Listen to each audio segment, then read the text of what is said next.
Hay figuras a lo largo de la historia que son llamadas grandes. Este título se confiere generalmente a líderes por sus proezas militares, porque ganan una gran cantidad de batallas o conquistan una gran extensión de territorio. También se le confiere a estadistas, porque encaran grandes proyectos de reformas o porque consiguen solucionar grandes crisis. Y también, a veces, simplemente se le confiere a aquellas figuras históricas cuya influencia trasciende su propia vida, sin importar sus logros.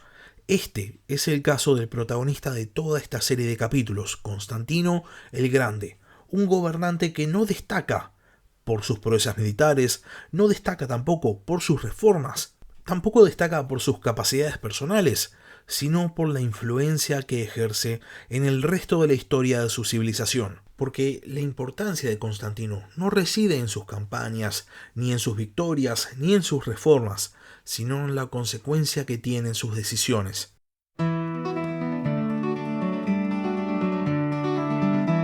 Hola a todos, sean bienvenidos al podcast de historia La Barba Roja de Barba Roja.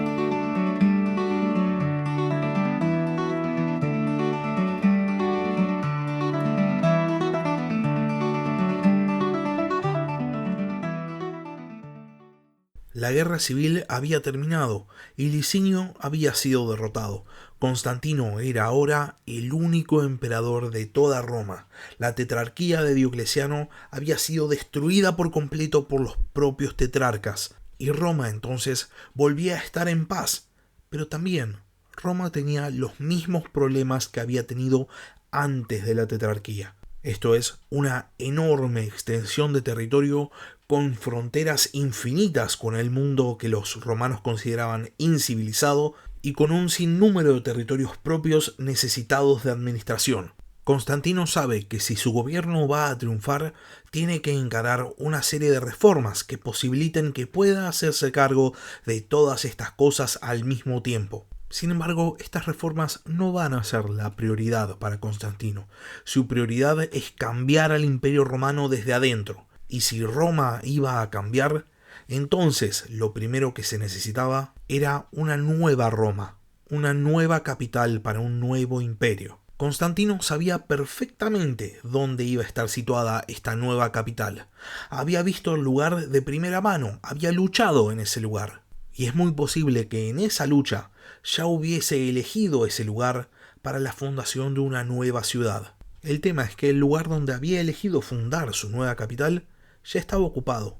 Ya había una ciudad, llamada Bizancio, una antigua polis griega situada en el estrecho del Bósforo. Un lugar de increíble importancia, incluso hasta nuestros días, que comunica el Mar Negro al norte con el Mar Mediterráneo al sur. Constantino manda a demoler Bizancio y en el lugar funda una nueva ciudad que lleva su nombre, Constantinopla, la Nueva Roma. La ciudad va a tardar 6 años en ser construida y va a ser formalmente fundada el 11 de mayo del año 330. Y no va a ser como el resto de las ciudades del imperio.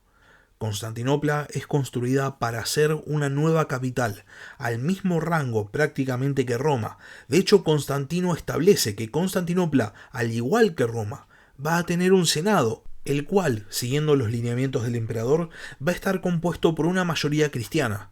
De hecho, en Constantinopla los templos paganos y cristianos van a estar construidos a la par. Para Constantino, tanto la Nueva Roma como todo el Imperio Romano nuevo son ante todo cristianos. Lo que sigue en el gobierno de Constantino es una serie de reformas necesarias, teniendo en cuenta que se había dado por finalizado un sistema político completo, el de la tetrarquía. Para Constantino, el final de la guerra civil contra los otros tetrarcas había significado un fin para sus ambiciones políticas. Él, desde que había sido nombrado Augusto por las tropas de su padre en Britania, había perseguido el gobierno en solitario del Imperio Romano, y ahora que lo había obtenido se había dado cuenta de que había muchísimas más cosas por hacer más allá de simplemente gobernar.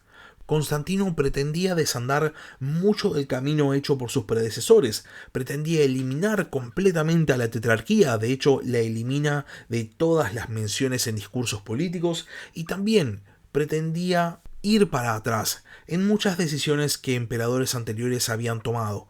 Por ejemplo, la decisión de Aureliano de abandonar Dacia.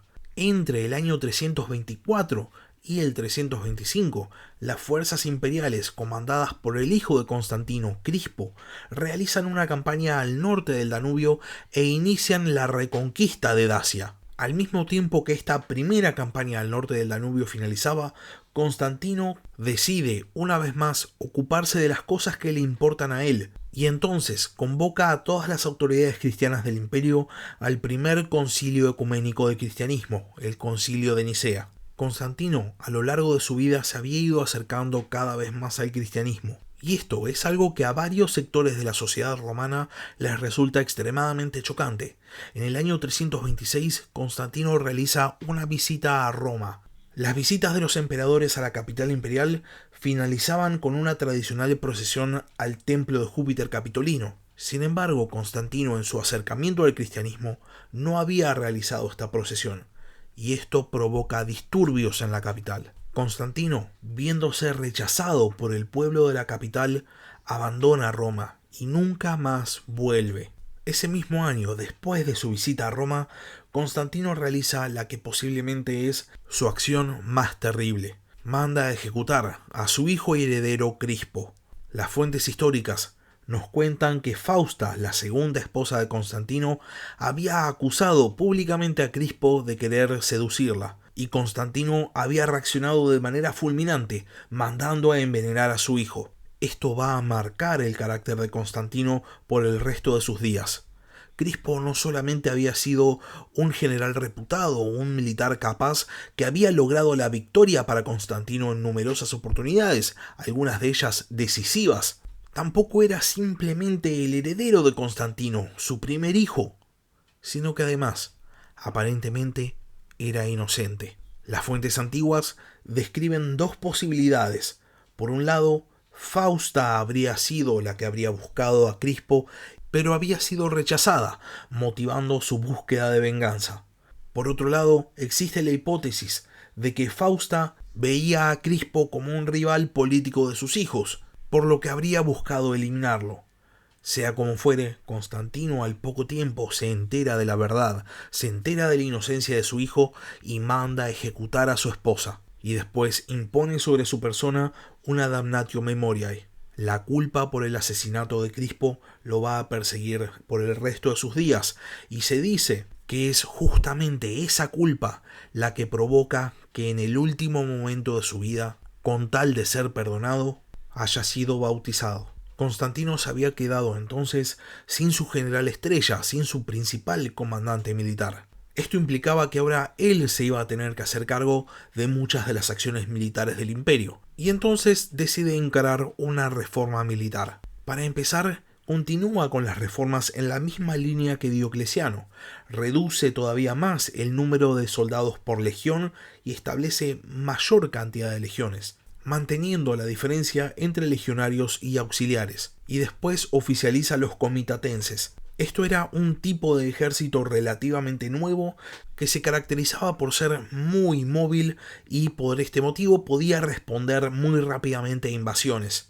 Es muy probable que en este momento Constantino se haya dado cuenta de que un emperador solo no podía defender todas las fronteras de Roma porque el propio ejército romano no estaba hecho para defender, y entonces encara esta reforma más de sentido práctico. De hecho, en la misma línea de practicidad es la siguiente reforma de Constantino.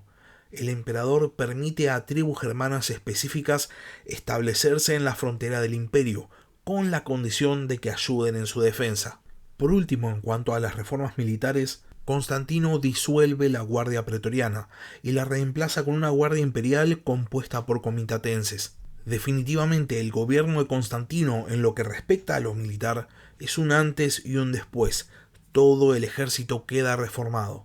Y con semejante reforma, a la que se le sumaba la construcción de una enorme capital, lo que no tarda en llegar es un gran problema económico. Constantino en un primer momento intenta financiar todo este gasto con un incremento de los impuestos, pero esto no hace sino profundizar el problema económico romano, y entonces Constantino encara una nueva reforma monetaria. Para esto crea una nueva moneda, el sólido, que sirve para atar la economía. Para acuñar esta moneda, que iba a estar hecha de oro, Constantino confisca los tesoros de los templos paganos. aunque también recibe contribuciones de algunos senadores y algunos mercaderes. Esta reforma monetaria va a ser efectiva y el sólido va a llegar hasta bien entrado el periodo bizantino. Y de esta manera, con todas estas reformas, empezaban a transitar los últimos 10 años de gobierno de Constantino. A partir del año 328, todo lo que sigue son constantes guerras, porque más allá de la reforma militar, el imperio volvía a tener el mismo problema que había tenido antes de la tetrarquía, es decir, era un imperio demasiado grande, gobernado por una sola persona, y esa persona no solo era el gobernante, sino también el líder militar supremo.